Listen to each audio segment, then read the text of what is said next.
అంటున్నారని వచ్చేసామండి. ఇక రాజమండ్రి పై నుంచి రైలు కింద నుంచి లండన్ నుంచి లడికిన రాత్రి వచ్చేసానండి. నేను వస్తా జరగాలి మీ కోరికని గుమ్మడికాయ అంత బంగారాన్ని తీసుకొస్తుంటే కుక్క ముట్టుకోకుండా కుక్క తోక ముట్టుకుంది విజయవాడ బస్ స్టాండ్. కుక్క తోక ముట్టుకున్న బంగారం మళ్ళీ మీరు ముట్టుకుంటారా లేదని 7 పాలాలు పెట్టించేసి ఏట్లో పడేపించానండి. 3 కోట్లు తీసుకెళ్లి మురికాలలో పడేశాను. మా ఇంట్లో కోట్లు కుక్కలు తింటుంటాయండి, లక్షలు లక్కలు తినేస్తుంటాయి, ఎలుకలు తినేసి చిల్లర చీమలు తినేసేస్తాయి. ఇక కాగితాలు కట్టుంటే కాగితాలు తీసుకెళ్లిపోతాం. మాకు పొయ్యిలో ఎండి ఇంట్లో బంగారం ఉందండి, కాకపోతే ఇంట్లో వాళ్ళు ఎసట్టాలు బియ్యం లేక ఎండిపోతున్నారు. గురుగారు మీకు ఏమన్నా డబ్బుకి కానీ ధాన్యానికి కానీ ఏమన్నా లోటుగా ఉంటే మా కౌరు చేయండి, మేము పంపించేస్తాం. మా అడ్రస్ మండలం మతి యాగారం, దాని పక్కనే ఉండదండి, మల్లెడికి పక్కన పిల్లడికి మా ఊరు. దానికి మా అడ్రస్ కి సాయంకాలం ఉత్తరం రాసేసి పోస్ట్ లో ఇంకొకంట పొయ్యిలో వేసేయండి. మీరు పరిగెత్తుకుంటూ వచ్చేసి పంటకాల ఒక 10ంటికి నుంచోండి, నేను 3ంటికి మురికాలలోకి అందించేత డబ్బు. పగిలిపోయిన వాడి మీద వచ్చేస్తాను 10 కోట్లు మరి డబ్బు. అక్కడ బుట్టతో తీసి తట్ట మీద ఆరబెట్టుకోండి. అబ్బో మేము చదువులో కాడ బాగా పాస్ అయ్యామండి. నేను చదువు సంకల వరకు చదివానండి, గుడింతాలు గుండెలు దాకా వచ్చేసి పాఠాలు పాదాల వరకు వచ్చేస్తే ఇంగ్లీష్ ఈదులు అమ్మడ పరిగెట్టేసి చదువు ఎక్కువైపోయి అబ్బాయి గారి సంతకం పెడతాం మర్చిపోయి. సోనియా గాంధీ గారి దగ్గరికి వెళ్ళి ఉద్యోగం అడిగానండి. రాత్రి రాజీవ్ గాంధీ గారు రాసిచ్చారు ఈ ఊళ్ళో ఉద్యోగం ఎక్కడైతే సంతకాలు చేసే పని ఉండదు.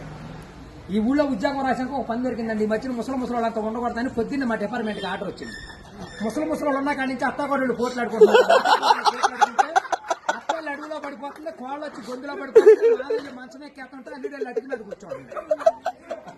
అందుకని ముసలి అంతా తీసుకెళ్లి మెగాస్టార్ చిరంజీవి గారి దగ్గర చేర్పిస్తున్నాం.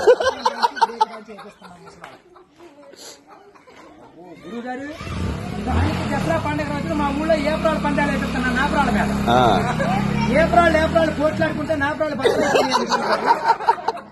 ఇప్పుడు సమరాత్రి గారు వెళ్ళి సౌండ్ చేస్తుంటే, మునసూబ్ గారు వెళ్ళి ముడేస్తుంటే, కర్ణం గారు వెళ్ళి కాగితాలు రాస్తుంటే, ప్రెసిడెంట్ గారు వెళ్ళి పెళ్లి చేసేస్తున్నారు.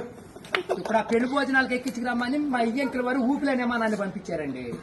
విమానానికి ఊరు చివరికి వచ్చాక ఊపి ఎక్కిపోయి కృష్ణానదిలో పడిపోయింది. నేను వచ్చి మీ బాజార్లో పడిపోయింది.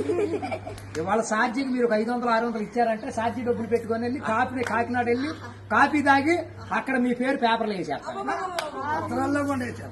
ఈసారి గారు ఇప్పుడు రాబోయే కాలానికి కాబోయే సీఎం గారు మీ పేరు పేపర్లో వేపించేస్తానండి. ఈనాడు పేపర్లో వేపించానంటే ఆంధ్ర జ్యోతులు అక్షరాలు లేకోకుండా వచ్చేస్తాను. చదువుకున్నవాడు చదువుకోవచ్చు, చదువు లేనివాడు చదువు.